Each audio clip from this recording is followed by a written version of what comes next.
Mother, I forgive you, Mom. These words escaped the lips of a young woman, directed at a middle-aged woman sitting across from her.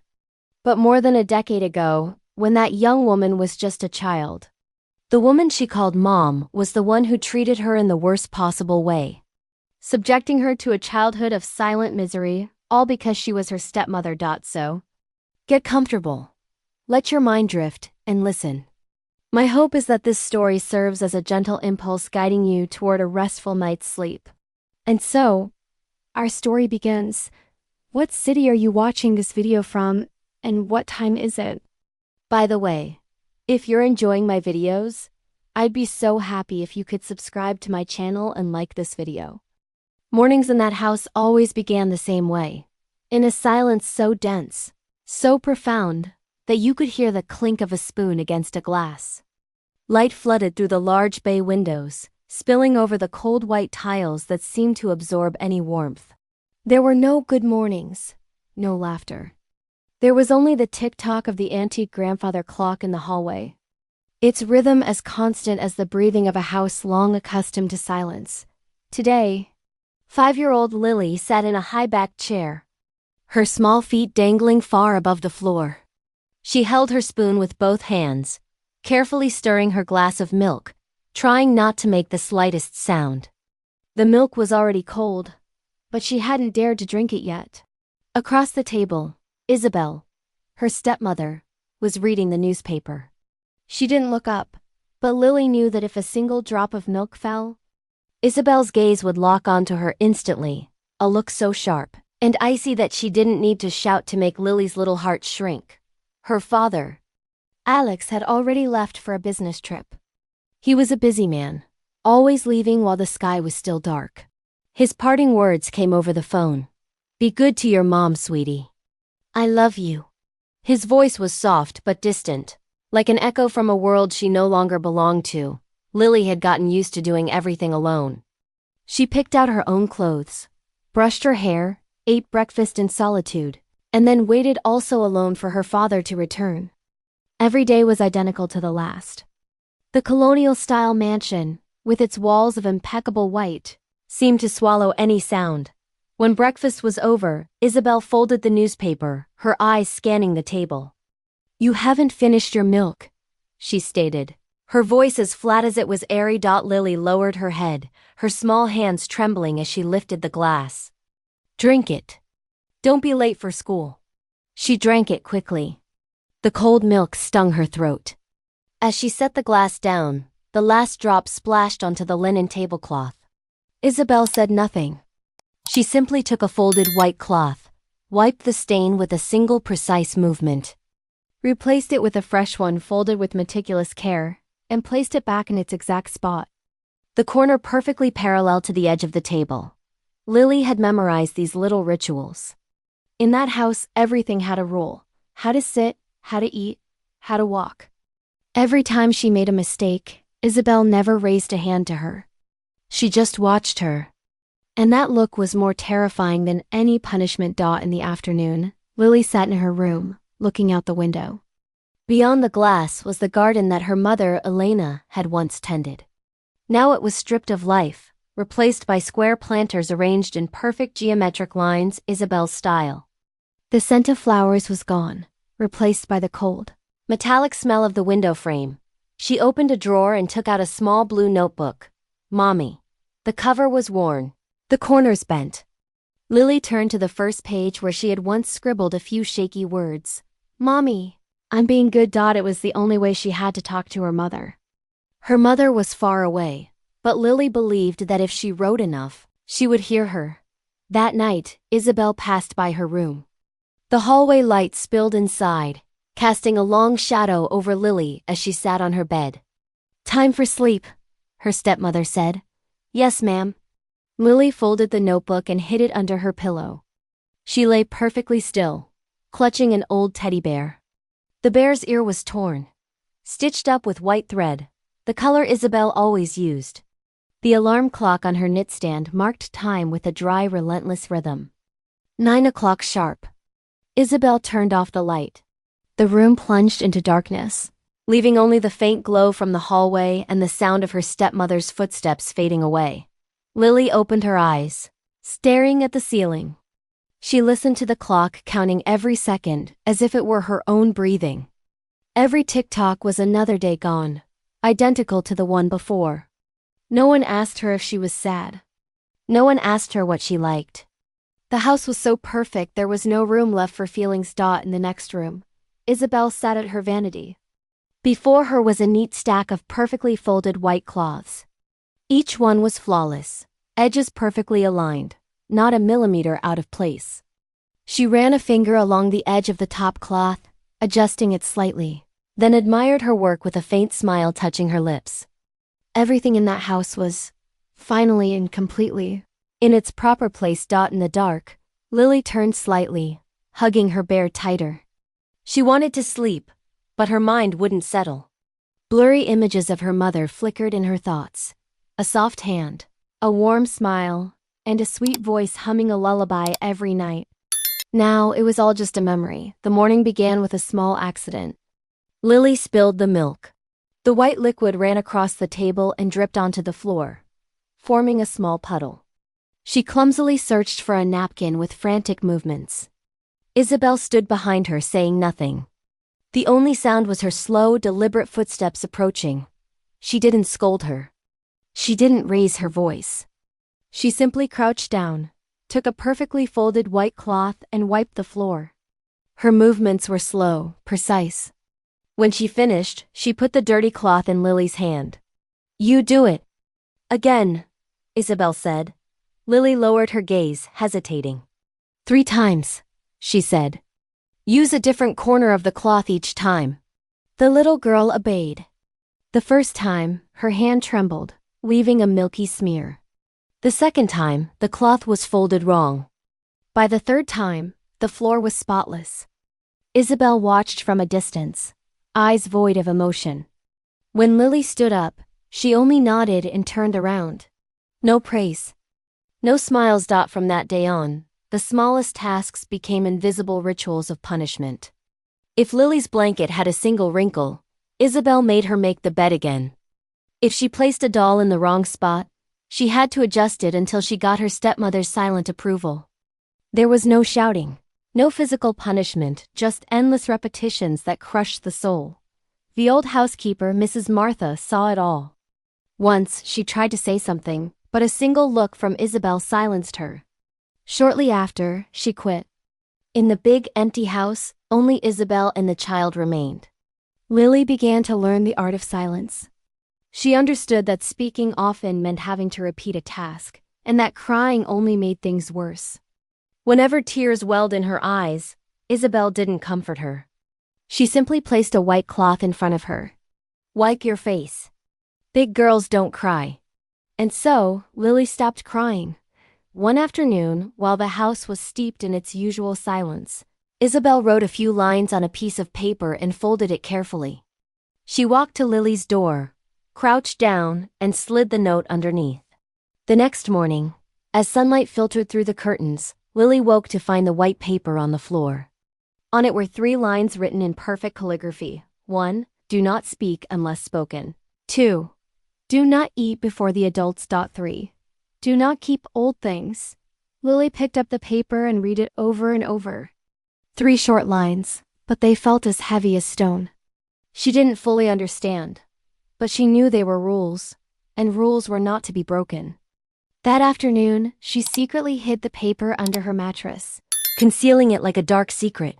Later that day, the phone rang in the living room. Lily ran to answer it, but Isabel was already there. It was Alex's voice on the line. "How is my little girl?" he asked.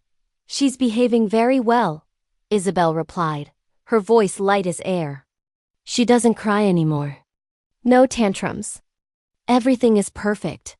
On the other end of the line, Alex smiled, said a few more words and hung up. He never knew that Lily was standing right behind the door, hands clenched into tiny fists, a silent scream in her throat. That night, Lily pulled her small notebook from under her pillow. She wanted to write a few more lines to her mother, but her pen had run out of ink. She opened a drawer to look for another. The drawer opened, but the notebook wasn't there. Panic seized her. She stripped the sheets, opened every drawer, looked everywhere. It was gone. In the next room, Isabel sat at her vanity. In her hands was a small blue notebook with a worn cover. She turned the pages one by one. The crooked, childish handwriting appeared before her. "Mommy, I'm being good." Isabel read it to the end, her expression growing colder with every page. She closed the notebook and put it in her own drawer. It wasn't locked, but Lily would never dare open it. That night, Lily lay perfectly still in bed. She didn't dare cry. She didn't dare whisper her mother's name. Tick-tock. She thought maybe her stepmother was just keeping it safe for her and would give it back later. In the darkness, she heard the clock strike 9, then 9:30. Every tick-tock seemed to stretch into eternity. Outside her door, Isabel's footsteps sounded slow and uniform. They stopped in front of her room, then moved away. Lily pulled the blanket over her face. The new rules spun in her head. Do not speak. Do not cry. Do not keep old things. She didn't realize it yet, but those 3 lines had begun to suffocate her childhood in silence, leaving no trace. As the night deepened, the hallway light cast a long, thin strip into her room, dividing it in two, half light, half shadow. Lily lay on the dark side, eyes wide open, staring at the ceiling. Mommy. She remembered her mother's smile, a smile so distant. Now she felt it might have only existed in her imagination. She whispered to herself, her voice so soft it was devoured by the room. Mommy, I'm still being good. Then she closed her eyes, trying to force herself to sleep. But sleep didn't come. There was only the clock, its constant rhythm like a cold, mechanical lullaby. Tomorrow, Isabel would wake up early and patrol the house, inspecting everything. She would look into Lily's room and see the bed neatly made, the toys perfectly ordered, the clean white cloth on the nightstand. And she would smile, the satisfied smile of a person who believed they had done everything right. And Lily would wake up, pull the list of rules from under the mattress, and read it one more time. Every time she read it, she felt a little smaller. Tomorrow was Elena's birthday, her mother, who was no longer there. Isabel never spoke her name, but Lily remembered. She would do a small thing for her mother. She would make a sandwich, just the way they used to. And that small act would finally break the silence in that house. Lily knelt in front of the pantry, her hands searching for something in the dim morning light. The cool air from the refrigerator escaped, mixing with the faint scent of butter, awakening a distant memory. When her fingers brushed against a jar of peanut butter, she froze. Her breath caught. There was a faint smudge on the lid, as if someone had opened it a long time ago. She placed the jar carefully on the counter. The butter knife lay in a corner, a thin thread of light reflecting on its blade. She took out 2 slices of bread and stood still, listening. The only sound in the house was the tick-tock of the clock. Isabel was upstairs, probably adjusting the curtains as she did every morning. Lily opened the jar. The sweet, warm scent of peanuts filled the air, a perfume from another time. Her small hand trembled slightly as she held the knife and slowly spread the peanut butter on the bread. Her movements were clumsy, but she tried her best. Her mother used to say, "Spread it even, so the butter shines like the sun." A small smile touched her lips. Only she could hear it. She sliced a banana and placed the pieces neatly on the bread.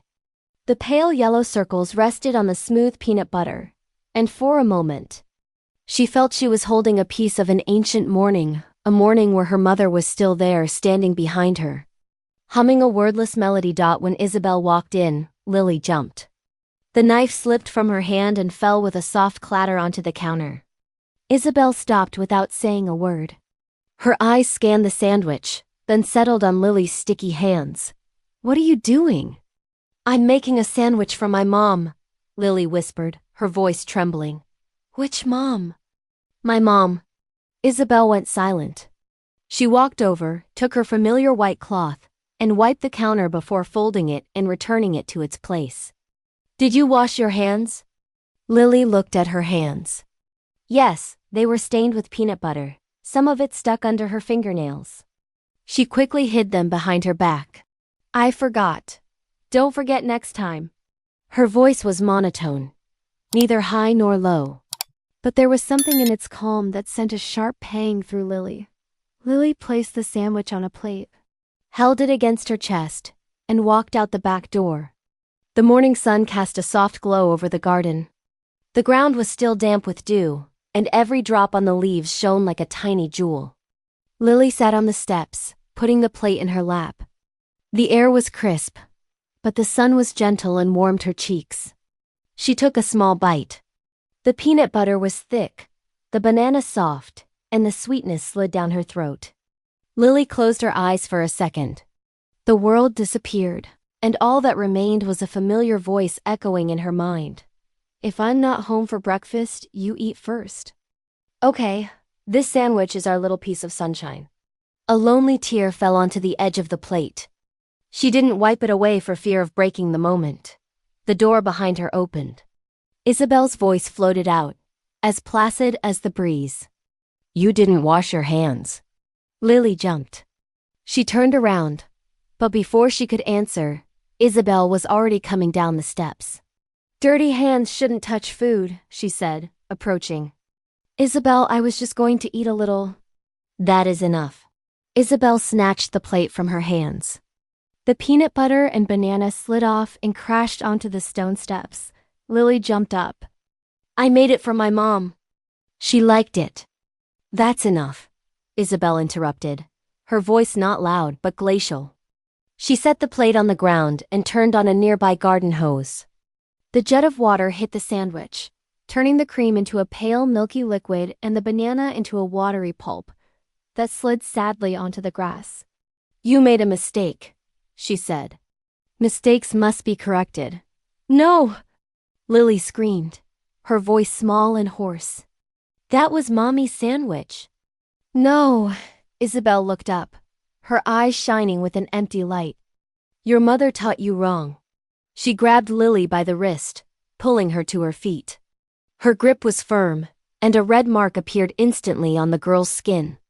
Lily struggled, her feet slipping on the wet tiles. I didn't do anything wrong. She sobbed, her voice choking. Mommy said this sandwich was to remember her. Quiet, quiet, said Isabel, her tone still hauntingly uniform. Do not speak unless spoken to. Lily stumbled and fell on the steps. The plate clattered. A piece of the rim chipped off. The ruined sandwich lay on the ground, the sun shining on the murky yellow stain. Isabel stood over her, sighed, and said, Look what you did. Now it's a mess. Then she turned and went back inside. The glass door closed, and the lock clicked with a heavy finality. Lily crawled toward the remains of the sandwich, her trembling hands trying to gather it. The banana slipped through her fingers and fell back to the ground. She sat there, watching the sunlight glint on the watery peanut butter.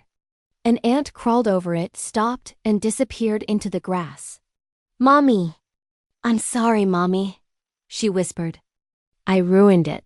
Tears fell, mixing with the cream and water. The sweet smell of peanuts now turned her stomach. She buried her head between her knees, lost. Inside, Isabel drew the curtains. From the shadows she looked out. Her face was expressionless, her head tilted slightly as if to confirm that order had been restored to the house. Lily remained on the porch, arms around her knees, her small body curled into a ball. The wind picked up, pressing her thin dress against her skin. Occasionally, a soft sob escaped her lips, dissolving into the air. Suddenly, the sound of a car engine grew louder. The heavy uniform hum slowed as it approached the gate. A figure stepped out, closing the car door with a sharp slam. Alex walked up the stone path, his shoes crunching on the wet gravel.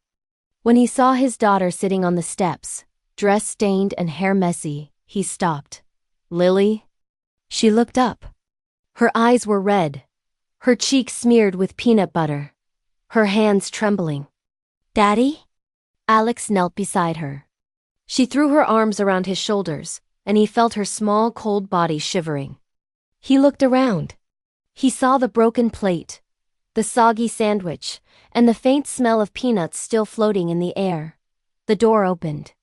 Isabel appeared, the familiar white cloth in her hand. "You're home early." Alex stood up, his gaze shifting from his daughter to his wife. He spoke, his voice deep, every word loaded with a restraint he could barely master. "What did you do?" "Nothing," Isabel replied calmly. "The girl made a mess. I was teaching her to be more tidy."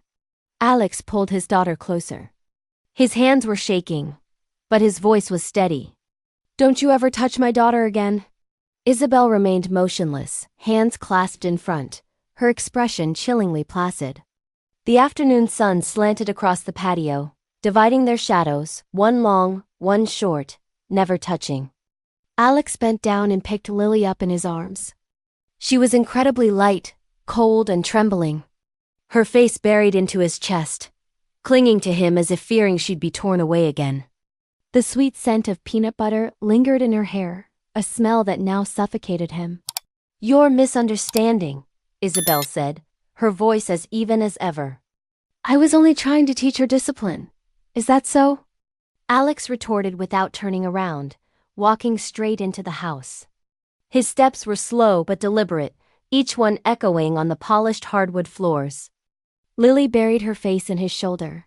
Alex sat her carefully on the sofa, then found a warm cloth to wipe her hands, removing every last trace of peanut butter. "Did you get hurt anywhere?" Lily shook her head, but when he touched her wrist, she flinched. A thin red mark was clearly visible on her skin. Alex held her small hand, took a deep breath and whispered, "I am so sorry, sweetheart. I am so sorry I was late." Isabel followed him inside, the click of her heels on the wooden floor sharp. "Don't exaggerate, Alex. Sometimes children need to be corrected." Alex looked up. His gaze met hers and held it for so long that Isabel finally had to look away. "You correct her by making her afraid." "I don't make anyone afraid," Isabel said, her lips tightening. "You're the one losing control of the situation." Alex didn't answer. He took off his jacket, draped it over his daughter's shoulders, and examined the room. Everything was so disturbingly clean, almost sterile. The air in the house felt heavy, as if all the oxygen had been sucked out. Lily curled into the corner of the sofa, her eyes following her father. Alex walked to the refrigerator and opened it. It was almost empty, containing only a pitcher of water and some jars of condiments. He turned to Isabel. "What does she eat every day?" "A balanced diet," she replied quickly. "I have a detailed menu. There's nothing to worry about." "Then why is my daughter so thin?" Alex's voice dropped, tinged with a palpable rawness. Isabel didn't answer. Her gaze drifted to the window. "Alex, please don't turn this into a melodrama." Alex went silent. He went straight up the stairs while Lily watched his every move. Lily's room was impeccably tidy.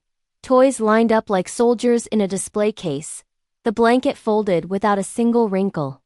On her desk was a piece of paper with shaky, childish handwriting. "Mommy, I'm being good." Alex picked up the paper, his hand trembling slightly. "Mommy." Lily saw the innocent writing and watched him put it in his pocket. He didn't leave her room that night.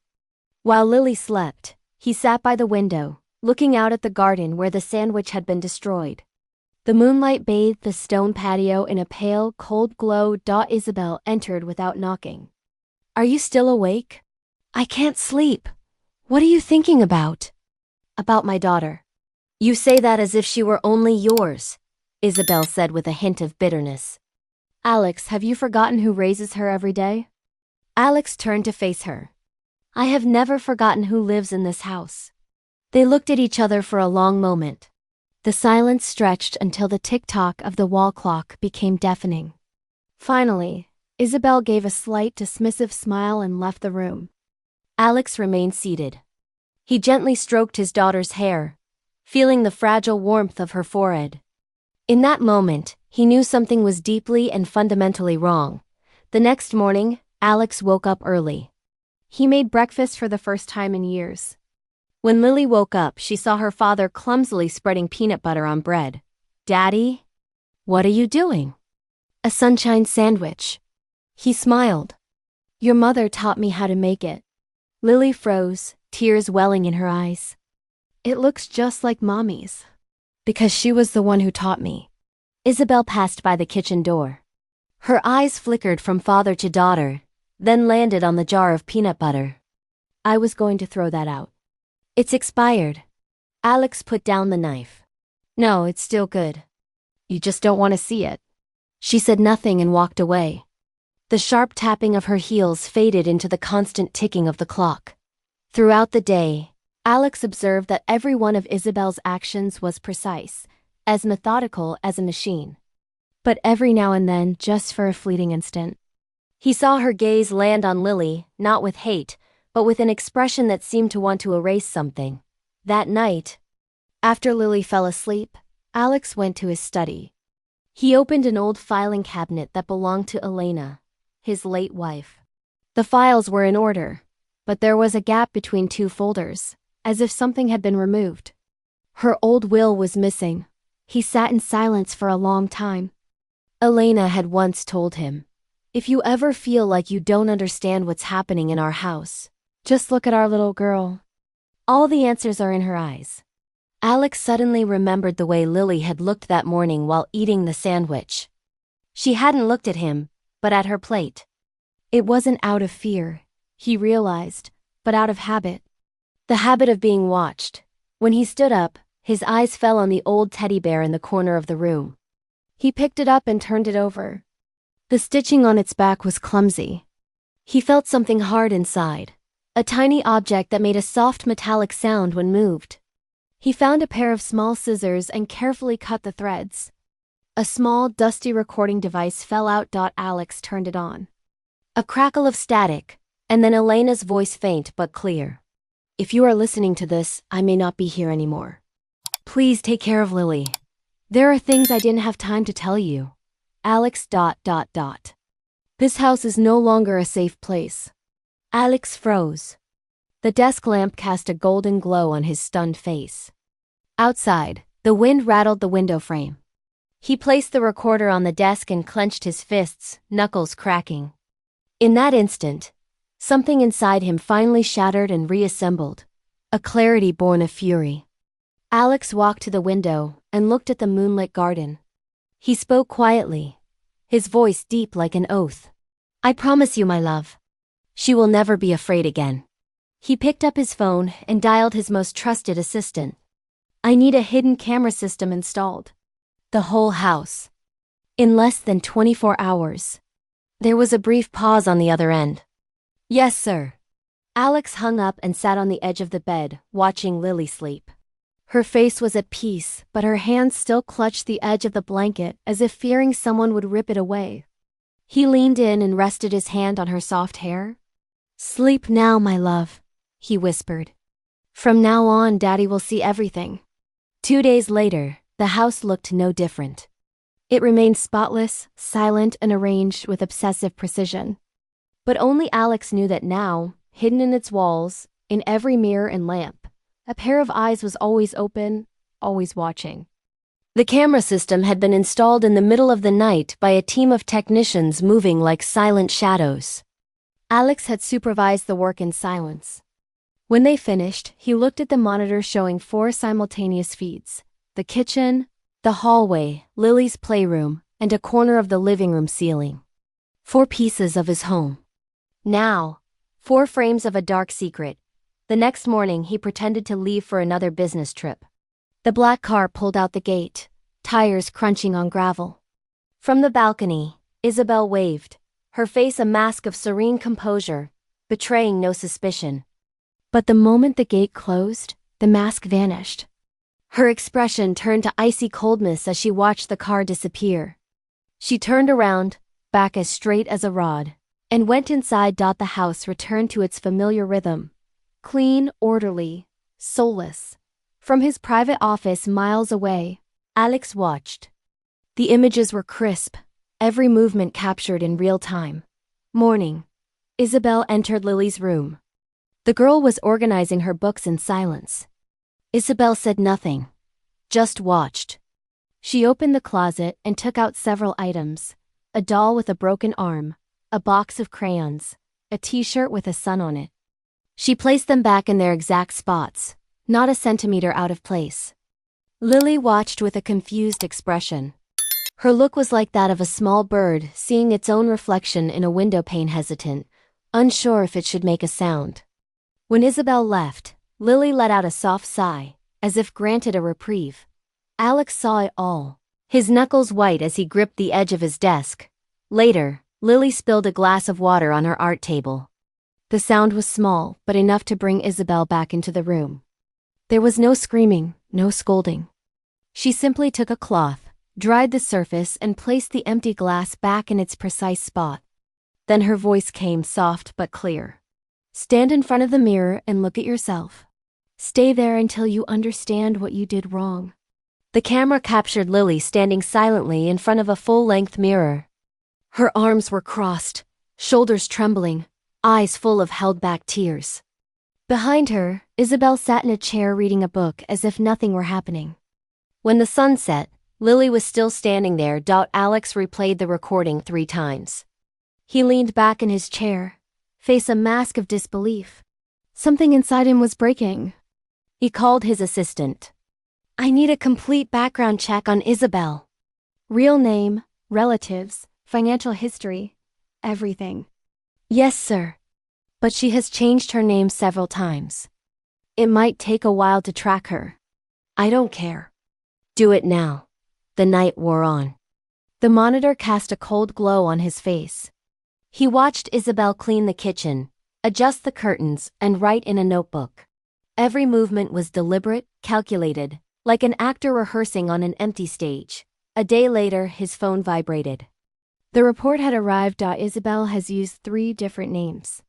Lived for a time in a foster home on the outskirts of the city. No known relatives. Financial records are clean. Evidence suggests she was adopted and then abandoned. Alex read every line slowly, every word a twist of the knife. That night on the monitor, Isabel made a phone call. Her voice was too low for the main audio, but a directional microphone picked up fragmented words. Yes, that's right. It's almost done. I just need him to be gone a few more days. The plan will be complete. Alex straightened up instantly, eyes narrowing. He saved the video clip and sent it to his lawyer with a single line. Urgent. Prepare for legal surveillance. 3 in the morning. Alex was still awake. He brewed a pot of coffee and sat in front of the screen, watching the black and white feed of his house. In it, Isabel walked toward the storage room. She used a key to open Elena's old safe, the one Alex thought only he knew the combination to. The heavy door swung open. Isabel pulled out a thick envelope sealed with the red wax crest of St. Mary's Hospital. She held it to the light for a moment, then put it in her pocket. Alex jumped up, heart pounding. He grabbed his phone and dialed. Get the car ready. Now. Less than 40 minutes later, he was at the gate. The headlights swept the garden, illuminating Isabel standing there. She turned, a flash of surprise on her face. You weren't supposed to be back. Alex didn't answer. He brushed past her, entered the house, and went down to the storage room. The safe door was still ajar. The inside was empty. What did you take from here? He demanded, voice tense. My papers. A personal matter. Elena's documents are not your personal matter. Isabel laughed softly, a sound as thin as a razor's edge. You always think you know everything, Alex. But you know nothing. She stepped back. He looked into her eyes and saw not fear, but cold calculation. When Isabel turned to leave, a handheld camera view showed her sliding the envelope into her coat pocket. Quickly, he switched to the live exterior feed. In the grainy footage, he saw her walk into the garden and light a fire in a small metal bin. Flames erupted, light dancing on her face, making her look serene and monstrous all at once. He ran out the door into the garden. The sour smell of burning paper hit him. Ashes swirled in the wind. What are you doing? Isabel didn't answer. She watched the fire, a small smile on her lips. No one can find what no longer exists. Alex grabbed a metal poker and tipped the bin over. A cloud of ash burst out. The papers were nothing but charred, twisted fragments, like dead butterflies. Rage flooded him. But instead of screaming, he stood still, breathing deeply. Isabel. His face was cold, voice deep and clear. You have crossed a line. She tilted her head, eyes almost defiant. Then do something about it. Alex turned and pulled out his phone.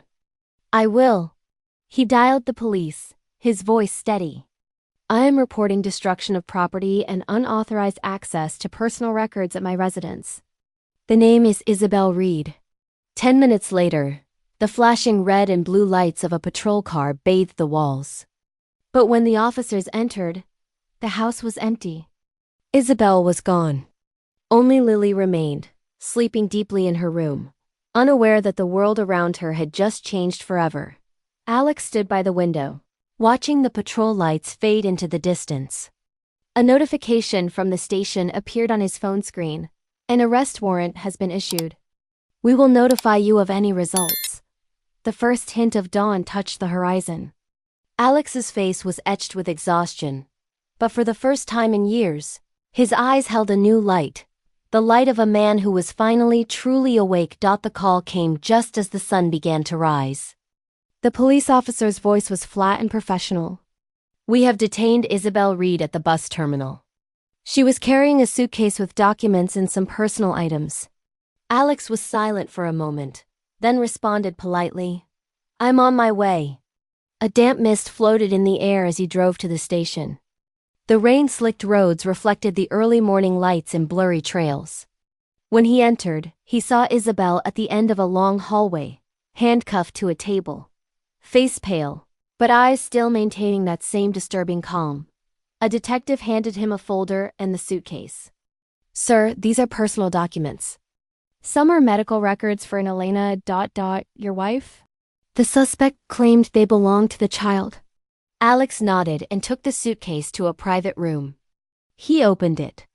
Inside were old medical files, treatment certificates, and a collection of black cassette tapes labeled in Elena's handwriting.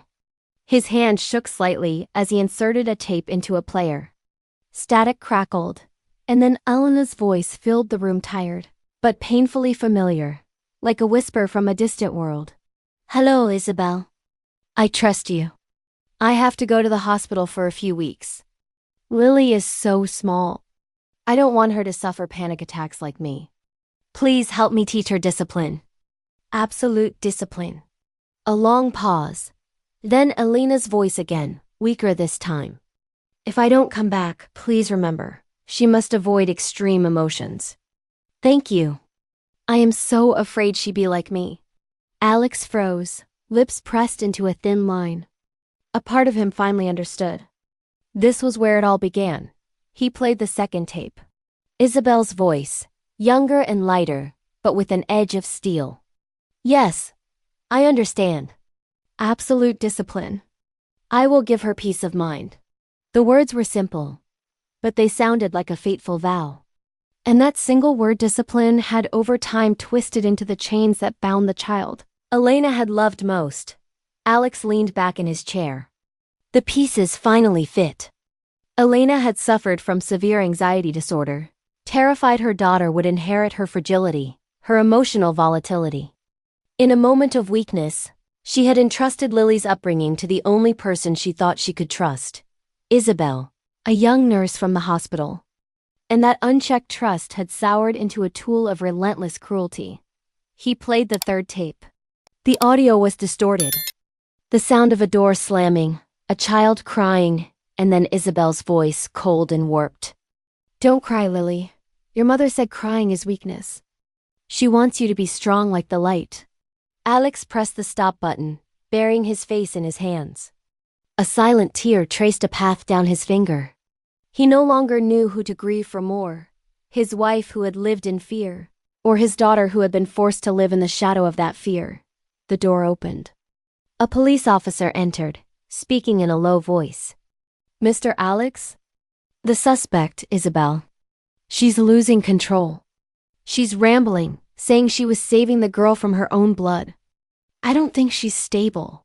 Alex didn't answer. He stood and looked through the one-way mirror. Isabel was rocking back and forth, muttering to herself. When his gaze landed on her, she looked up as if she felt him. A twisted half-smile formed on her lips. Before we continue, please take a moment to leave a comment about this story and rate it from 1 to 10. How are you feeling? If there's anything you'd like to share, I'm always here to listen. I hope you find a moment of peace and reflection as you follow this healing story and its journey of courage and justice. You don't understand, she mouthed, even though the microphone was off. I only did what she wanted. Elena wanted to save her. I was only helping. Alex turned away, his steps heavy as lead. Outside, rain began to fall again, a cold, steady drizzle. He got into his car and sat for a long time, watching the city lights blur into trails of memory in his rearview mirror. By the time he turned onto his street, the sky was a pale, washed-out gray. In the distance, he could see a light on in Lily's room. He turned off the engine and sat in silence for a moment before getting out. The house was still. The only sound was the jingle of keys in his pocket. He climbed the stairs, every step careful as if fearing to break the fragile stillness. Lily was sitting at her desk, hair falling over her shoulders. She hadn't been sleeping. She was coloring a drawing of the sun her mother had taught her to make. The yellow crayon had gone outside the lines, smearing like sunlight mixed with tears. On the desk next to her crayons was the small notebook. Mommy, I'm being good. The book Isabel had taken was now right in front of her. Alex sat beside her, his hand trembling as he opened the cover. Inside, between the old, crooked writing, were a few new lines. The handwriting was different, softer, and slanted. It was Elena's handwriting. This child must be saved at any cost. Alex read it over and over, the words cutting him. He closed the notebook and set it down, eyes fixed on that last desperate plea. There was no doubt left. Elena had seen it coming. Outside, the rain fell harder, drumming a somber rhythm on the roof. Alex rested his forehead in his hand, then looked at his daughter. Lily looked up. Daddy? Mommy said I had to be strong. He swallowed hard. Yes, she did. But not the way you were taught. She just wanted you to be loved. The girl looked down and continued coloring the rays of light around the sun. I miss Mommy, but I don't want to be afraid anymore. He nodded, a tired smile touching his lips. You won't have to be. Never again. Alex picked up the suitcase and set it on the floor. He didn't open it again. Everything inside had already said enough. The world of that house was closing behind them, its sounds replaced by the rain and the soft breathing of a father and daughter. Then, in the dim light of dawn, Alex understood it was over. But this ending held something he couldn't yet name. A father's guilt and the belated admission that sometimes, the deepest wounds don't come from malice, but from a love that has lost its way. After all that, Alex took Lily and left the city. They left without telling anyone, packing only a few suitcases, a small box of books, and the notebook that said, Mommy, I'm being good. No one knew where they went. In truth, Alex didn't have a plan. He just knew he had to get his daughter away from the place that had taught her to fear her own tears. They ended up in a small coastal town in the north, a refuge of wood and salt where weathered cabins dotted the shore, miles from the nearest village. There were no services, no neighbors, only the sound of the wind and the smell of salt in the air. The house they rented was simple. 2 bedrooms, a small kitchen, and a roof faded by the sea breeze. For the first few days, Lily barely spoke. She sat for hours on the porch, staring at the horizon where the ocean met the sky. Alex let her be. He understood that some wounds couldn't be rushed. He cleaned and cooked in silence, beginning to rebuild the rhythm of a normal life. The first morning, he hung new curtains and threw the windows wide open to let the light pour in. He placed a vase of wildflowers on the table, even though he knew they would wilt by morning. In the afternoon, he taught her how to water the plants, wash the dishes, and prepare warm milk. These small, ordinary tasks became his way of reminding himself that life was still here, in this little house, Between the two of them, Alex requested an extended leave from his company. One afternoon, he sat in front of his laptop and wrote a brief note, "I need time for my family." Then he accessed his investment accounts, sold stocks, and simplified everything. When the last transaction was confirmed, he let out a long sigh. For the first time in years, he was no longer tied to his schedule. Lily began to venture outside. At first, she just stood in the doorway looking toward the sea. Then slowly, she took a few more steps, bare feet leaving small prints in the wet sand. She collected seashells, washed them in the tide, and lined them up on the porch steps. Some afternoons, the wind was so strong it tangled her hair into a mess, but Alex didn't stop her. He sat on the porch and watched his daughter run along the beach with her small arms outstretched to catch the wind. He knew every one of those steps was a form of healing, not with medicine or words, but with air and freedom. One morning, as sunlight filtered through the window, Lily opened the refrigerator and saw a jar of peanut butter. "Hi, Daddy. Can we make a sandwich?" The question made Alex pause. Then he smiled and nodded. Father and daughter began to work. Lily cut the bread, spread the butter, and placed the banana on top slowly and carefully, as if every movement held a memory. Alex stood beside her, guiding her with a low, warm voice. When the last slice of banana was in place, he asked softly, "Do you remember what it's called?" "A sunshine sandwich," Lily replied with a faint smile. Alex took the first piece, wrapped it in wax paper like a precious jewel, and placed it in a small wooden box. He didn't say why, and Lily didn't ask. She just watched, understanding it was for the one who was no longer there. That night, they lit a candle at the dinner table. No one spoke of the past. The small flame flickered on their faces, revealing lines of fatigue but also a strange, quiet warmth. The sound of waves drifted in like a lullaby. The slow rhythm of a new life, one without schedules or plans. Just one peaceful breath after another. In the days that followed, they fell into a routine of their own. Morning walks on the beach, afternoons of reading, and evenings cooking together. He taught her how to measure water, light the stove, and count her breaths when she felt anxious. And Lily, in turn, taught him to listen to the silence, something he had lost somewhere between business meetings, contracts, and the relentless ticking of a clock. One afternoon, while Alex was fixing a windbreak on the porch, Lily ran toward him holding a large seashell. "Look, Daddy. Doesn't it look like the sun?" He looked. Yes, the shell was pale yellow with ridges radiating out like sunbeams. He nodded. "Yes, it looks like your own little sun." Lily smiled, then tilted her head. "It also looks like the sandwich." "You're right," he replied gently. "I guess it's because both bring the light." That night, after a simple dinner, Lily took out a sheet of paper and drew a house. This time, not the cabin they were in, but the old one with its white fence, the apple tree in the yard, and the brightly lit kitchen. But this time, she added a new detail. 2 figures holding hands on the porch, with no one watching from behind. Alex looked at the drawing for a long time. He said nothing, just stroked her hair gently. "It's a beautiful drawing, sweetheart." As night fell, the waves grew louder. Alex sat on the porch, watching the dark ocean. He could hear Lily inside talking to her teddy bear.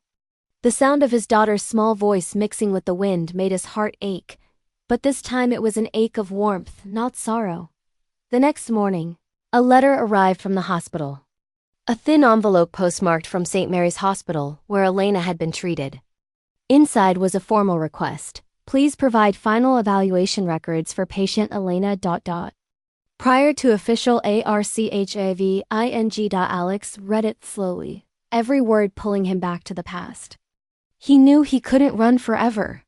Some chapters had to be closed properly, no matter how painful. "Daddy, what is it?" Lily asked, voice still sleepy. "A letter from Mommy's old hospital," he said, folding the envelope. "I have to go back to the city for a day. Can I go with you?" Alex looked at his daughter. Her eyes were different now. The fear was gone, replaced by a quiet, curious peace. He nodded. "Sure.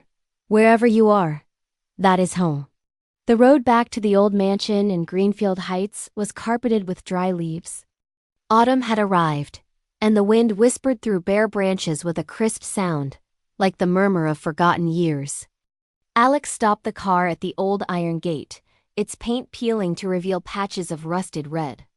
The house stood in silence, wrapped in overgrown vines, looking like a memory no one dared touch. He opened the trunk and took out a bunch of old keys. Each one made a different sound as they clashed, a heavy, cold metallic jingle. Lily stood beside him holding a flashlight, her face changed, no longer fearful, but still with the silent caution of someone who had lived too long in quiet. The lock was stiff, and Alex had to struggle with it before it finally yielded. The door opened with the groan of complaining hinges, releasing a smell of dampness and confinement, the scent of a past kept under lock and key for too long. They entered. The wooden floors groaned under their feet. The faded curtains were drawn, and the wind whistled through a broken pane. Everything was just as they had left it, now covered by a thick layer of dust and time. Alex swept the flashlight beam down the long hallway. Lily walked closely behind him, her small hand clutching his coat. "Let's go to the attic, Daddy." "Yes, your mother used to keep old things up there." The stairs to the attic were narrow and dark. With every step, dust motes danced in the flashlight beam. When the attic door opened, the smell of old wood and humidity enveloped them. The space was small, with a low, sloping ceiling. The only light came from a single dusty dormer window. Illuminating the suspended dust like a fine mist dot in the center of the room were stacked cardboard boxes. Some were labeled wedding photos, Lily's things, Elena, private. Alex's gaze settled on a wooden trunk larger than the others, carved on its lid. In slanted handwriting were the words, Elena. He traced the letters with his finger, dust falling away to reveal the dark wood beneath.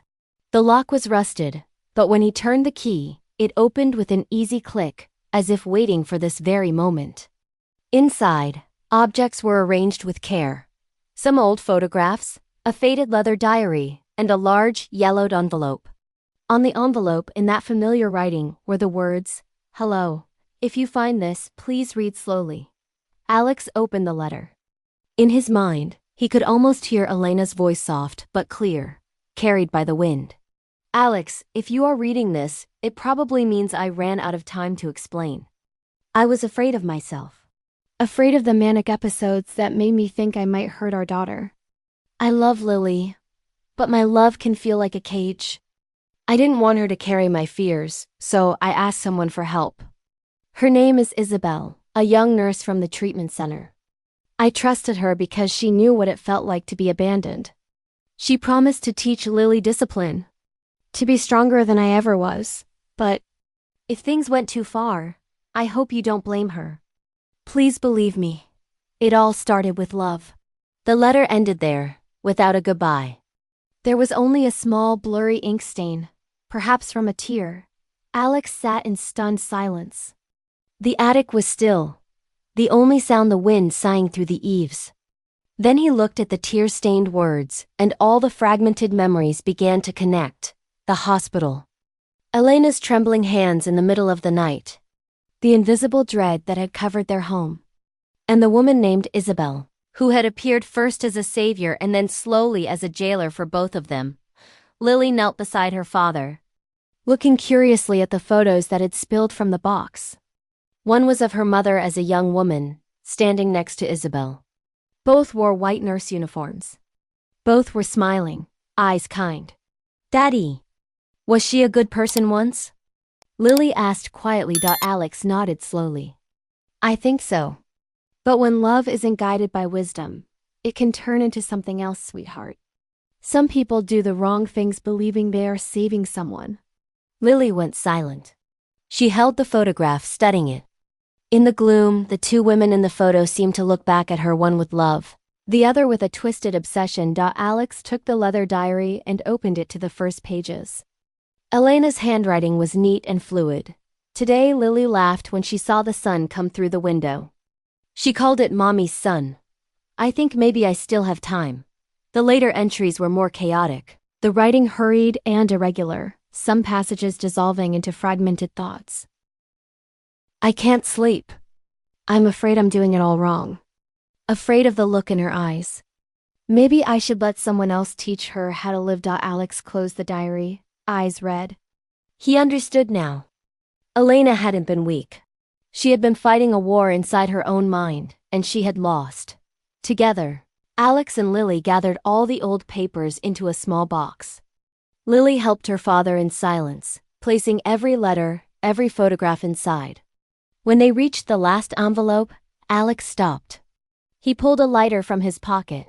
What should we keep, Lily? Lily thought for a moment. We should keep what Mommy wanted to say, not what she was afraid of. Alex smiled, his gaze softening. He lit the lighter.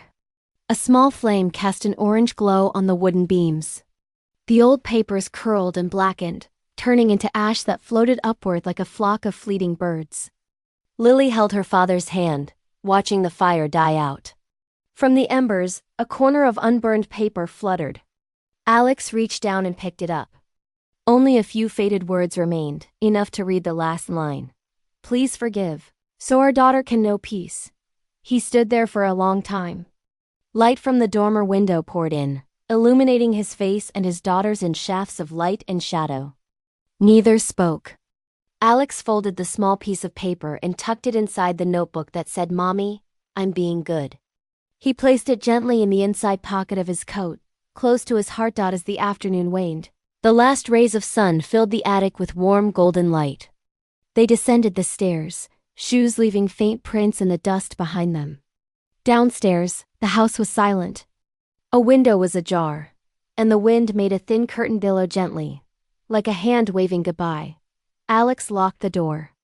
The metal clicked softly, a final, clean sound. Lily looked back one last time. Daddy, it feels like Mommy is still here. She is, he said. But she wants us to go. The gate closed, the sound echoing down the empty street before fading into silence. Father and daughter walked away down the leaf-covered path. The sun set behind the house, casting their two long shadows in front of them, until they merged into one. No one looked back. A sea breeze arrived from the distance, bringing the scent of salt and freedom. Alex took his daughter's hand, his voice low but light as a sigh. That was enough, my love. From now on we live without schedules, without rules. Just today. And in that moment, as the last light of dusk disappeared behind the trees, Lily knew they had truly left the past behind. Time passes faster than you realize. 10 years after leaving the old house, Lily was in her final year of college, studying child psychology with a specialization in trauma and domestic abuse. Her hair was longer, her face retaining the same soft features, but her eyes no longer held fear. There was a quiet strength in her gaze, a calm forged by years of revisiting the very memories she once longed to forget. The community center where Lily did her internship was in a quiet suburb. Its pale yellow walls and large windows overlooking a courtyard of green maples. Here, she met dozens of children every day, each one a story, each a carrier of wounds invisible to the naked eye. In the mornings, she sat with them in a small activity room. On the tables were notebooks, colored pencils, and a small chalkboard that said, "What do you want to share today?" "Miss Lily," asked a boy looking down, "what's the point of writing if no one reads it?" Lily didn't answer immediately. She pulled a chair next to him and began to write too, her strokes slow and deliberate. No lectures, no pressure. Her action was enough to say, "We write to hear ourselves." The other children watched, then leaned silently over their own pages. The soft scratching of pencils on paper filled the room like the faint, reborn heartbeat of small, wounded souls. One afternoon, a new file landed on her desk. The name made her pause. Sofia Garza, age 6. The notes read, "Shows self-punishing tendencies. Washes hands compulsively. Blames herself for minor errors. Avoids eye contact." Lily sighed softly.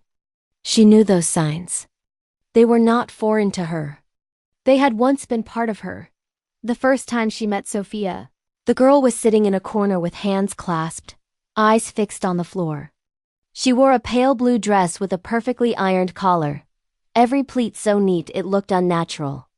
When Lily sat beside her, the girl flinched and whispered, "I haven't been spoken to, so I can't speak." The words froze Lily. She smiled sweetly. "In that case, let me ask you a question.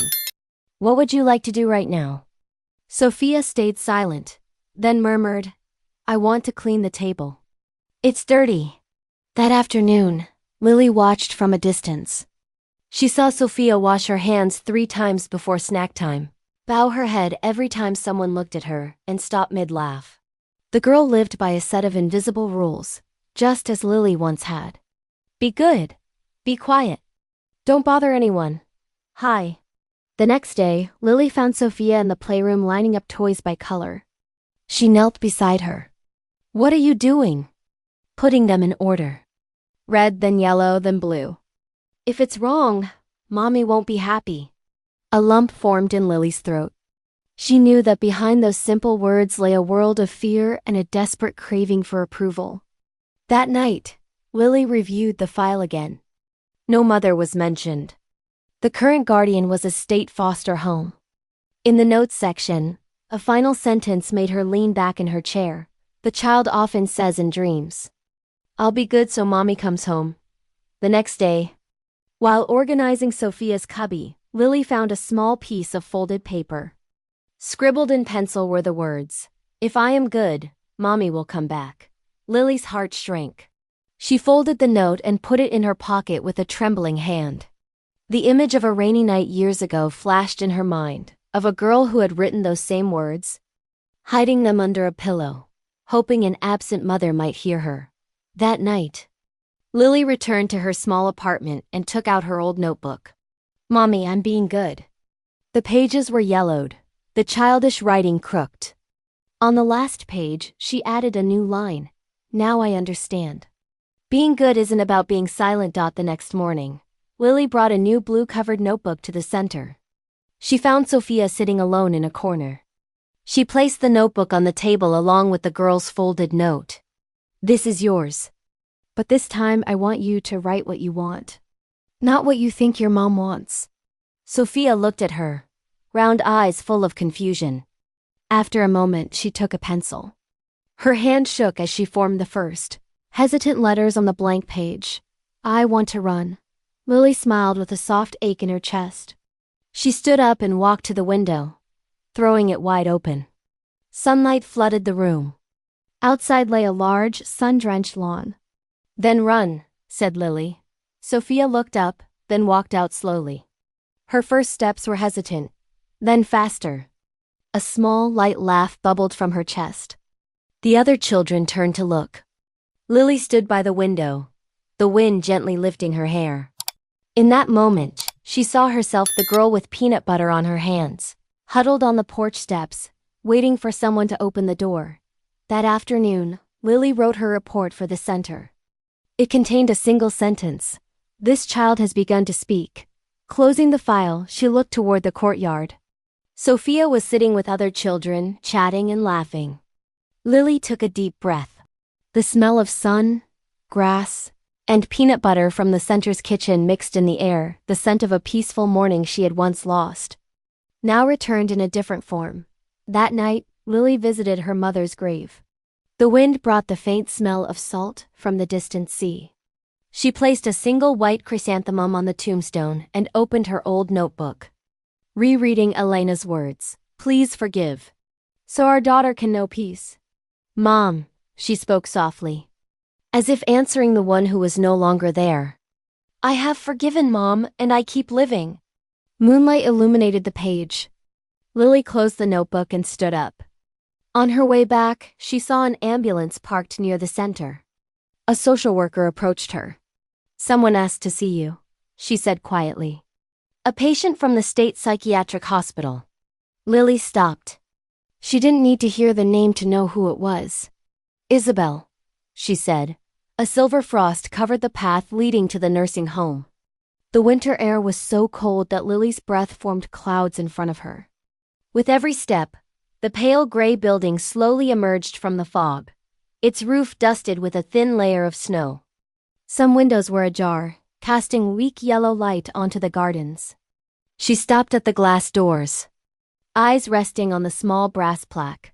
St. Mary's Nursing Home. Inside, the air was quiet, filled only with the soft roll of a nurse's cart and the smell of disinfectant mixed with jasmine tea. Lily signed the visitor log. When she reached the patient's name, her pen paused for a second. Isabel S., the woman who was once her stepmother. The woman who had drowned her childhood in silence and unspoken rules. A door opened, leading her down a long corridor to a small room at the end. The room was bright thanks to a large window overlooking a snow-covered garden. An old woman sat in a wooden chair by the window, a wool blanket over her knees. Her hair was completely white, loosely pulled back with a few stray strands falling over her cheek. Her pale eyes were clouded by age. Lily stopped in the doorway. She didn't call out. She didn't greet her. She just breathed slowly and quietly, as if afraid to break the fragile peace. She set a paper bag on the table and took out its contents: a slice of toasted bread, a small jar of peanut butter, and a ripe banana. The familiar aroma filled the room, mixing with the steam rising from the cup of jasmine tea on the table. Isabel tilted her head slightly, her empty gaze settling on Lily's hands as she spread the peanut butter on the toast. "Isabel, is that you?" Her voice was fragile, thin as a thread about to snap. "I'm just visiting," Lily replied. Her voice as soft as the winter wind. She cut the sandwich in two, placing half in front of Isabel and keeping the other. The banana slices rested on the smooth peanut butter, simple and familiar. Isabel stared at it for a long time before bringing it to her lips and taking a small bite. Her face was blank, movement slow, eyes fixed on the falling snow outside. Lily sat and ate her own half in silence. No apologies were exchanged, no questions asked. Just the clink of a spoon against a saucer, the sigh of the wind through the window frame, and the scent of jasmine tea filling the room. That scent, the one her mother Elena had loved so much. The scent of peaceful mornings before everything broke. Isabel put down the sandwich, her hand trembling. "It smells good," she murmured, gaze still on the snow. This was so familiar. "Who used to make this for me?" Lily didn't answer. She just looked at her with a faint smile on her lips, not of forgiveness, but of acceptance. Some things didn't need to be said. Time had already said them. After a moment, Isabel leaned back in her chair and closed her eyes. Her lips moved as if talking to someone who wasn't there. "Hello, Elena. You taught me to make this, didn't you?" Her voice faded into a whisper. Lily remained silent. Her eyes rested on the woman's gnarled hands, the same hands that had once gripped her wrist, now fragile and shaking. She stood up and gently adjusted the shawl over Isabel's shoulders. Isabel leaned into the touch, a flash of awareness in her unfocused eyes. "Thank you, little one," she whispered, vision blurry. Lily froze. Then her heart skipped a beat. She knew Isabel didn't recognize her, or perhaps, in the deepest unconscious part of her mind, she had chosen to forget. On the table, light reflected in the glass of jasmine tea, casting a warm glow on the old woman's face. Steam rose, creating a soft mist between them, a fragile border between past and present. Lily took a small piece of paper from her pocket and wrote a few words. Her handwriting was calm and steady, like her breathing. Elena's daughter tucked the note under the teacup. There was nothing else to say. When she turned to leave, she paused at the door. Isabel was still sitting there, her thin hand holding the remaining half of the sandwich. Her cloudy eyes were fixed on it, as if trying to hold on to a very distant memory.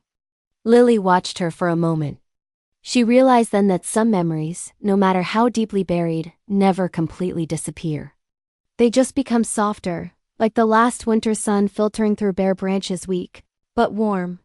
She walked out into the long, silent hallway, the sound of her footsteps echoing evenly. When she reached the main entrance, the wind was blowing harder, sending small drifts of snow skittering across the ground. Outside, the sun had finally broken through the clouds.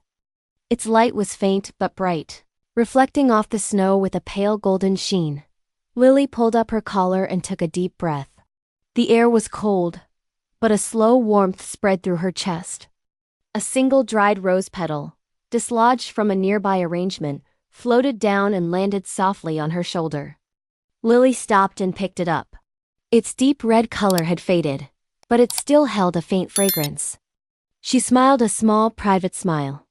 "Thank you, Mom," she said, her voice a whisper in the wind. Lily kept walking, her figure melting into the bright winter morning.